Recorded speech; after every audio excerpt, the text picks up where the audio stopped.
नमः श्रीवर्धमानाय निर्धूतकलिलात्मने शालोकानां त्रिलोकानां यद्विद्यादर्पणायते। रत्कंडक श्रावकाचार में अपन देख रहे हैं 71 नंबर के श्लोक में। क्या श्लोक है, एक बार पुनः देख लेते हैं। प्रत्याख्यान तनुत्वान मंदतराश्चरण मोह परिणामः सत्वेन दुखधारा महाव्रताय प्रकल्प्यन्ते। प्रत्याख्यान कसाय जो है अत्यंत मंद हो गई है, अत्यंत मंद हो गई है। कैसे हो गई है? रस्सी जो थी जल गई है, तो रस्सी की ऐंठन तो दिख रही है पर उसमें ताकत नहीं है। रस्सी जल जाती है तो उसकी राख की आपको रस्सी दिखाई देगी, बिल्कुल जैसे रस्सी होती वैसी उसकी ऐंठन दिखाई देगी, लेकिन उस ऐंठन में क्या नहीं है? किसी को बांधने की ताकत नहीं है, शक्ति नहीं है, उसमें कोई बल नहीं है, सामर्थ्यता नहीं बची बांधने की। यद्यपि उसमें गांठन तो है, उसमें मोड़ तो है, लेकिन रस्सीवत दिखते हुए भी रस्सी नहीं है। ऐसी ही प्रत्याख्यान जो कषाय है, होते हुए भी वो अपना उतना असर नहीं दिखा पा रही जितना असर उसका होना चाहिए। तो इस कारण उसकी विशुद्धि बढ़ी, जीव की क्या बढ़ी? जीव की बहुत विशुद्धि बढ़ी, निर्मलता बढ़ी। उसने दिग्व्रत लेकर के अपने चारों दिशाएं या आठों दिशाएं या ऊर्ध्व और अधो दिशाएं 10 दिशाओं में मर्यादा बनाने के बाद उसने अपनी इच्छा की शक्ति की बाउंड्री बना दी, इच्छा की रोक दी। तो उसकी इतनी विशुद्धि बढ़ी कि वो जो प्रत्याख्यान कसाय थे वो अपना बल नहीं दिखा पाई, वो उस पर हावी नहीं हो पाई। दो चीज़ ध्यान रखना, या तो कर्म जीव पर हावी होता है या जीव कर्म पर हावी होता है, ठीक है ना। अज्ञानी जीव के ऊपर कर्म हावी होता है और ज्ञानी जीव कर्म के ऊपर हावी होता है। बस इतना ही ध्यान रखना, ज्ञानी और अज्ञानी का अंतर। अज्ञानी के पास कोई विषम परिस्थिति सामने आई, प्रतिकूलता सामने आई तो रोना धोना पीटना प्रारंभ कर देगा, और अब मैं कुछ नहीं कर पाऊंगा, मेरे से कुछ नहीं हो पाएगा, और अपने हथियार डाल देगा। कहने का मतलब है कर्म के सामने जो घुटने टेक ले वो अज्ञानी। किसके सामने? कर्म के सामने घुटने टेक ले वो अज्ञानी है, और जिसके सामने कर्म घुटने टेक ले उसका नाम ज्ञानी है। ज्ञानी देखो ना, सुकमाल मुनि, सुकौशल मुनि, यशोधर मुनि, मानतुंग मुनि, वादिव सिंह मुनि, ये सब जिनके ऊपर कितने घोर घोर उपसर्ग हुए, तो कर्म का उदय तो था ना, जितने सारे घोर उपसर्ग हुए, लेकिन इनके सामने किसने घुटने टेके?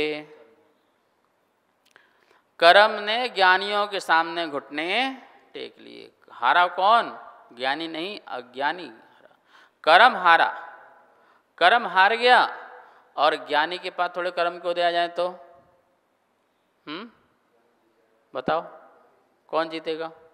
कर्म जीत जाएगा, कर्म हावी हो जाएगा, कर्म परेशान करने लगेगा। तो जो कहा जाता है कि कर्म दुख देता है, कर्म परेशान करता है, कर्म लोगों को हताश करता है, वो किन के लिए कह रहे हैं? अज्ञानी के लिए कह रहे हैं। और जो ये कहे कि ज्ञानी प्रसन्न रहता है, ज्ञानी खुश रहता है, ज्ञानी आनंद में रहता है, ज्ञानी अपने स्वभाव में रहता है, ज्ञानी अपने निज परिणाम में रहता है, उसका संसार में कोई भी बाल बाका भी नहीं कर सकता है। ये किसकी अपेक्षा से कहा जाता है?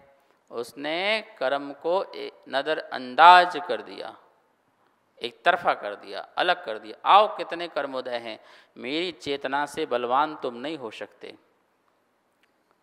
कर्म और चेतना में बलवान कौन है? कर्म या चेतना? चेतना है तभी तो कर्म को पछाड़ती है, कर्म का क्षय करती है, मोक्ष को प्राप्त हो जाती है। पर उसके बाद कर्म की कोई ताकत है कि सिद्धों के कर्म बंद के दिखा दे? है? नहीं है। तो जो कर्म को हराता है वही तो सूर और वीर होता है, वो चेतना होती है। कर्म कभी चेतना को नहीं हरा सकती है, चेतना स्वयं अपने कारण से हारती है। किसके कारण से हारती है? अपने कारण से हारती है।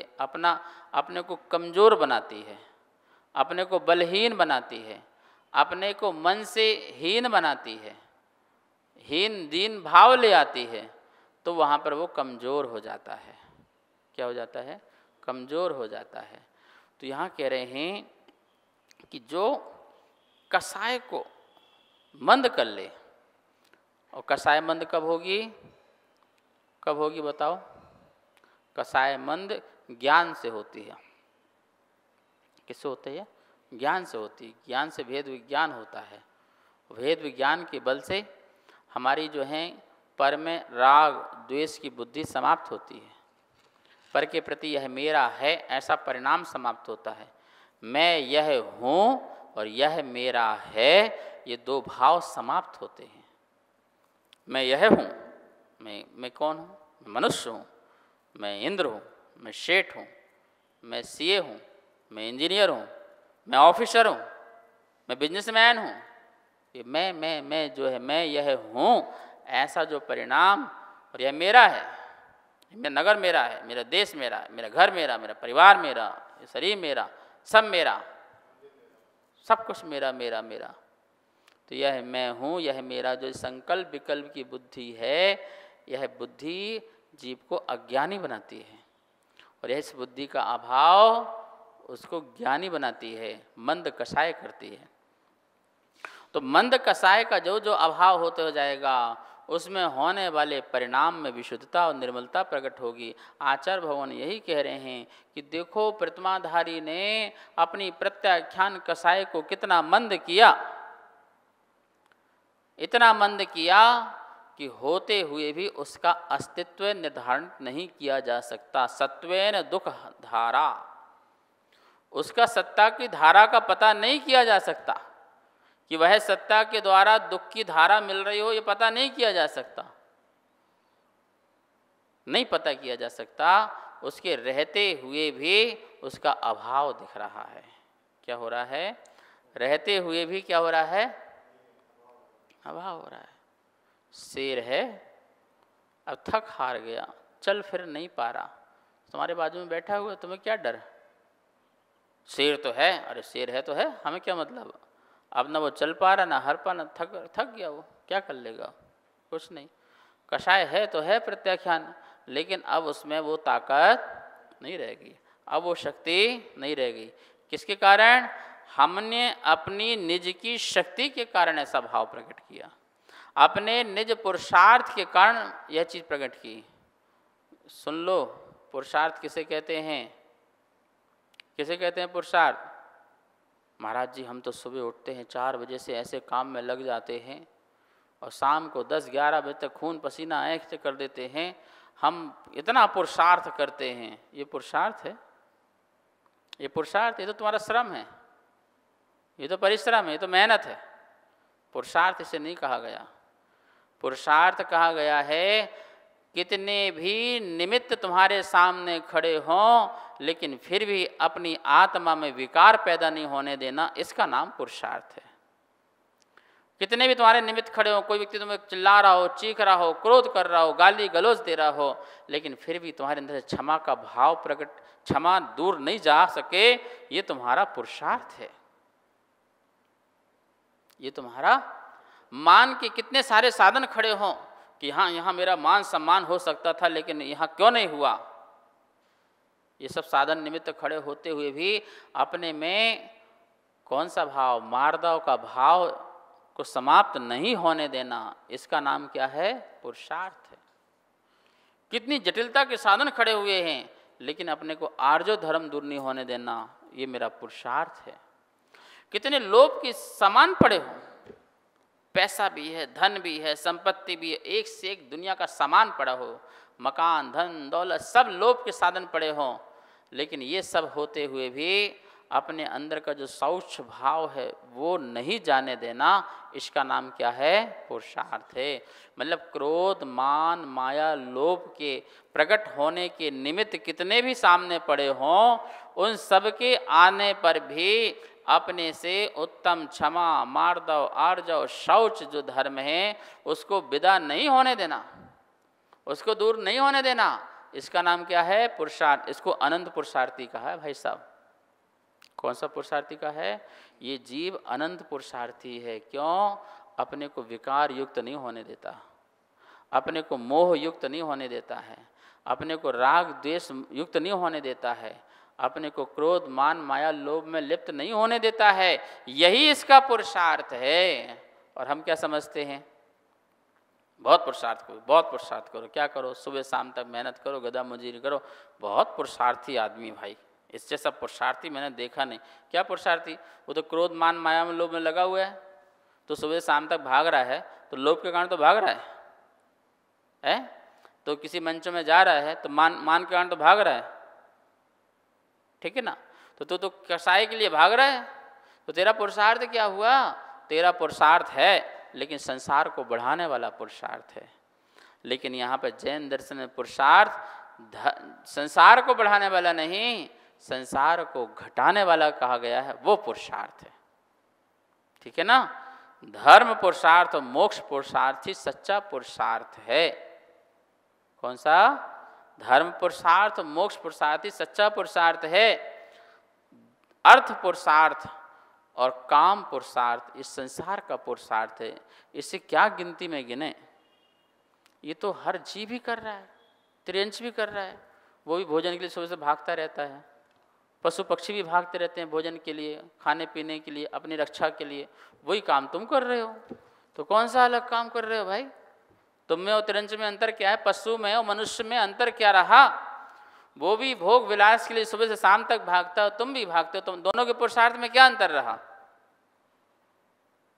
वो काम के पुरुषार्थ में दिन रात लगा हुआ है, तुमने धन के पुरुषार्थ में दिन रात लगे हो। दोनों में अंतर क्या रहा?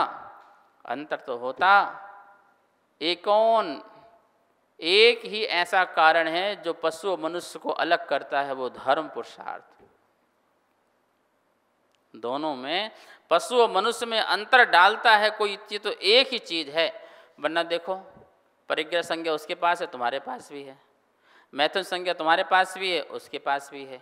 आहार संज्ञा उसके पास भी है, तुम्हारे पास भी है। भय संज्ञा तो उसके पास भी है, तुम्हारे पास भी है। तो चार जो संज्ञाएं हैं वो तो कॉमन हैं। क्या है? कॉमन है। पर एक चीज कॉमन नहीं रखे। कौन सा? धर्म। आत्मा का जो धर्म है, 10 धर्म है, 10 लक्षण धर्म है, रत्नात्रय धर्म है, अहिंसा धर्म है, ये हमारे आत्मा के धर्म है। ये धर्म ही हमें पशु से अलग करता है, ये धर्म ही हमें दुनिया से अलग करता है। और यही पुरुषार्थ जो है आदमी को मोक्ष दिलाता है। यही बात इस श्लोक में कही गई 41 वाले। प्रत्याख्यान तनुत्वान, बहुत साइंटिफिक वैज्ञानिक शब्द लिखा हुआ है कि प्रत्याख्यान कसाय को भी तनु जैसे करने से मंद तरा, उस जीव के परिणाम कैसे हो जाते हैं? मंद हो जाते हैं, अत्यंत मंद हो जाते हैं। मंद अवस्था को प्राप्त हो जाता है जीव, बहुत शांत जीव हो जाता है। उसको कोई अपनी मर्यादा के बाहर जाने की कोई इच्छा नहीं होती है। जो भी परिमाण बनाया है उसने भोगो भोग के उसके बाद उसके बाहर जाने की इच्छा नहीं होती है। महाराज जी ने जैसे नियम लिया कि मैं 10 हरी खाऊंगा, अरे आज तो बहुत सारा आइटम बना है, अच्छा बना है, अरे यार कहाँ नियम ले लिया, एक आध और चलने देते, ऐसा भी भाव नहीं आया। ये बहुत पुरुषार्थ है, ये बहुत पुरुषार्थ है। अपने नियम के बंधन में बंध के रह करके उसके निर्बंधन नहीं होना, ये महान पुरुषार्थ है। और इसी के नाम मंद कषाय का काम है। मंद परिणाम होते हैं उसने तनु कषाय होने से। तो इससे उस प्रत्याख्यान कषाय का सत्वेन दुग्धारा, उसका ऐसा लग रहा है कि सत्ता ही नहीं हो। सत्वेन क्या? उसका निर्धारण, अस्तित्व का निर्धारण नहीं होने से अत्यंत कठिन हो गया है। ये है भी या नहीं है, उसका सत्ता पता करना बिल्कुल मुश्किल हो गया है। ऐसी अवस्था को कह रहे हैं चरण मोह परिणाम। क्या लिखा है नीचे की लाइन में? चरण मोह परिणाम, चारित्र मोह के परिणाम से, ऐसे चारित्र मोह के परिणाम से महाव्रताय प्रकल्पयन्ते, महाव्रत की कल्पना या महाव्रत व्यवहार से प्रकल्प्यन्ते, कल्पित किए जाते हैं, कल्पना की जाती है, जिसको बोलते हैं उपचार से कहा जाता है। ध्यान रखना, उपचार उपचार ही होता है, महावृत्ति मत मानने बैठ जाना। अरे भैया देखो, हमें तो आचार्य भगवान ने कहा है, समंत स्वामी हम मुनि हैं, कपड़ा पहने, हम गुणव्रत ले लिए, हम मुनि हो गए। देखो महाराज ने कहा है हमें आज से मुनि बोलो, नमोस्तु बोलो। नहीं भैया, उपचार बोला है, उपचार उपचार ही कहलाता है, उपचार उपचार ही कहलाता है। जैसे किसी को शेर का ज्ञान नहीं है बच्चे को, तो बिल्ली दिखा के क्या बताया जाता है, देख बेटा ये शेर है, ऐसा शेर होता है, अच्छा ऐसा होता है। तो बच्चा कहीं बिल्ली कोई शेर ना मान ले, बिल्ली कोई शेर ना मान ले। अरे बिल्ली जैसा शेर बिल्ली जैसा दिखता है, लेकिन बिल्ली शेर तो व्यवहार है। बिल्ली में शेर की कल्पना करना व्यवहार है। ऐसे ही गुणव्रत में, दिग्व्रत में, महाव्रत की कल्पना करना व्यवहार है, ना कि यथार्थ है। अब बोले आर्यका माता जी को उपचार से महाव्रती कहते हैं। अच्छा, महाव्रती उपचार से है ना, उस बिल्ली की तरह है। किसकी तरह है? उस बिल्ली की तरह है जो शेर नहीं है, ऐसी महाव्रती है। महाव्रती मत मान लेना, मुनि मत मान लेना। यदि उपचार से है तो सही में हो गई क्या? हाँ सही में हो गई, तो ठीक है, कल से महाराज जी कमरे में सोएं, मुनि मुनि तो हो गए। अब हम सही में मुनि हैं और तुम उपचार से मुनि हो, एक ही कमरे में दोनों सो, क्या दिक्कत है? नहीं नहीं वैसे नहीं सो सकते, तो काहे को उपचार से मुनि तुम नहीं हो सकते? उपचार से कहा है, इसका मतलब हो नहीं, दिखते हो, ऐसे क्रियाएं करते हो, इसलिए लगता है, पर हो कहाँ? निर्गंथ अवस्था, कहाँ वस्त्र अवस्था। कितना जमीन आसमान का अंतर परिणामों में, आप सोच भी नहीं सकते हो। निर्गंथ की मुद्रा जब पूरे पृथ्वी में नग्न विचरण करते हैं, उनके परिणामों की निर्मलता, और कहाँ तुम वस्त्र पहन करके निकलते हो, तुम्हारे परिणामों में अंतर जमीन आसमान का अंतर है। उन परिणामों को तौला नहीं जा सकता है। तो उपचार से कहने से मतलब हो नहीं जाते, दिखते जैसे हो पर होते नहीं हो। ऐसे ही कोई ये मान ले हम भी ये क्षुल्लक महाव्रती हो गए, तो ऐसा मान मत लेना, अन्यथा ग्रहण मत कर लेना, मतलब मिथ्या दृष्टि हो जाओगे। क्या हो जाओगे? आचार्यों की बातों को अन्यथा ग्रहण कर लोगे, विपरीत ग्रहण कर लोगे, अपने मनमानी ग्रहण कर लोगे, तो उस समय मिथ्या दृष्टि हो जाओगे, अनंत संसार अनंत दुखी हो जाओगे। संभल के समझना, वरना अज्ञानता पैदा हो जाएगी। समय हुआ, आइए माँ जनवाणी की स्तुति करते हैं। जावाणी के ज्ञान से सूझे लोकालो, शोवाणी मस्तक धरूं सदा देत हो धो। हे जनवाणी भारती तो हे जपो दिन रेन, जो तेरी सरना धरे सो पावे सुख चैन। सबको बहुत बहुत मंगल आशीर्वाद।